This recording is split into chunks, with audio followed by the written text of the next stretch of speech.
നമസ്കാരം. പ്രവാസികൾക്ക് മുന്നിൽ എക്കാലത്തെയും വെല്ലുവിളി ഉയർത്തിയ കാര്യമാണ് ഉയർന്ന വിമാന നിരക്ക്. അവധി അവസരങ്ങളിലും മറ്റും നാട്ടിലേക്ക് എത്താൻ ശ്രമിക്കുന്നവർക്ക് മുന്നിൽ ഉയർന്ന വിമാന ടിക്കറ്റ് നിരക്ക് പ്രതിസന്ധി സൃഷ്ടിക്കുകയായിരുന്നു.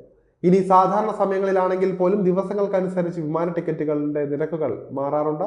ചില പഠനങ്ങൾ സൂചിപ്പിക്കുന്നത് ആഴ്ചയിലെ ഒരു പ്രത്യേക ദിവസം ടിക്കറ്റ് ബുക്ക് ചെയ്യുന്നവർക്ക് യാത്രക്കാർക്ക് വലിയ ലാഭം നൽകുന്നുവെന്നാണ്. ഫ്ലൈറ്റ് ബുക്ക് ചെയ്യാൻ ഏറ്റവും ബജറ്റ് സൗഹൃദ ദിവസം ഞായറാഴ്ചയാണ് എന്നാണ് ട്രാവൽ ബ്രാൻഡായ എക്സ്പീഡിയ ചൊവ്വാഴ്ച പുറത്തിറക്കിയ 2025 എയർ ഹാക്സ് റിപ്പോർട്ടിൽ പറയുന്നത്. എയർലൈൻസ് റിപ്പോർട്ടിംഗ് കോർപ്പറേഷനുമായും ഡാറ്റ പ്രൊവൈഡർ OIGയുമായും സഹകരിച്ച് ലോകത്തിലെ എയർ ടിക്കറ്റിംഗ് ഡേറ്റാബേസ് വിശകലനം ചെയ്താണ് ഇത്തരമൊരു റിപ്പോർട്ട് തയ്യാറാക്കിയത്. വെള്ളിയാഴ്ചകളെ അപേക്ഷിച്ച് ഞായറാഴ്ചകളിൽ വിമാന ടിക്കറ്റ് ബുക്ക് ചെയ്യുന്ന യാത്രക്കാർക്ക് അന്താരാഷ്ട്ര വിമാന ടിക്കറ്റ് നിരക്കിൽ ശരാശരി 16% ലാഭിക്കാൻ കഴിയും. വ്യാഴാഴ്ച ബുക്ക് ചെയ്യുന്നവരെ അപേക്ഷിച്ച് വാരാന്ത്യത്തിൽ പ്രീമിയം ക്ലാസ് സീറ്റുകൾ ബുക്ക് ചെയ്യാൻ കാത്തിരിക്കുന്ന യാത്രക്കാർക്ക് ശരാശരി 22% വരെ ലാഭമാണ് ലഭിക്കുന്നതെന്നും റിപ്പോർട്ടിൽ പറയുന്നുണ്ട്. യാത്രാ നിരക്ക് പരമാവധി ലഭിക്കുന്നതിന് വേണ്ടി യാത്ര പുറപ്പെടുന്നതിന് ടിക്കറ്റ് മുൻകൂട്ടി ബുക്ക് ചെയ്യുന്നവരുണ്ട്. എന്നാൽ വളരെ നേരത്തെ തന്നെ ടിക്കറ്റ് ബുക്ക് ചെയ്യുന്നതും ചിലപ്പോൾ തിരിച്ചടിയാകും.